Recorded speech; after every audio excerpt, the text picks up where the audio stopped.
There you go. The distinguished members of the subcommittee, for the opportunity to testify today regarding one of the largest abuses ever of the United States banking system. The fraud and money laundering scheme that I'd like to discuss involves the transfer of approximately $1 trillion through the United States financial system, all directed by a single Saudi national named Maan Al-Sanea, using a Saudi Arabian remittance company, or hawala, called the Money Exchange, as well as two banks he controlled in Bahrain and other companies in the Cayman Islands and Switzerland. The fraud appears to have deprived its victims of more than $20 billion, making it larger than the Madoff fraud in actual out-of-pocket loss.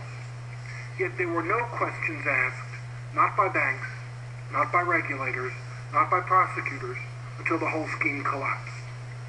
The Money Exchange's main U.S. dollar account was with an American bank in New York.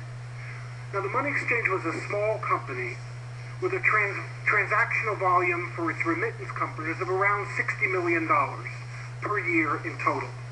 Nevertheless, it approached a major U.S. bank that visited it in the Middle East and said it would like to open a correspondent account in New York in order to transfer approximately $15 billion in payments annually. At least four huge red flags present themselves right at the outset, which is the key point at which banks can make determinations about the bona fides of their customers. First, you have a high-risk region and country, the Middle East, Saudi Arabia. Second, a business that accepts money transfers for walk-in customers with whom it has no account relationship and does none of the necessary due diligence. Third, you have a massive transactional volume, $15 billion a year.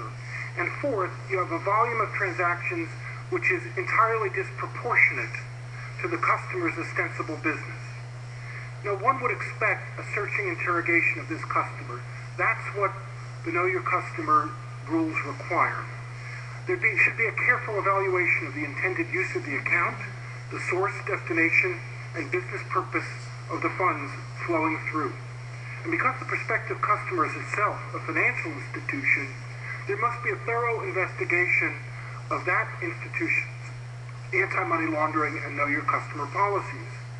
Yet our investigation has revealed no evidence of any significant due diligence or anti-money laundering investigation of the Money Exchange in Saudi Arabia.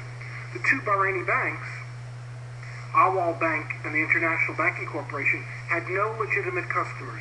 They were created and used by Mr. Al-Sanea to borrow money and then funnel it through the U.S. financial system to dummy customers and then to his own companies.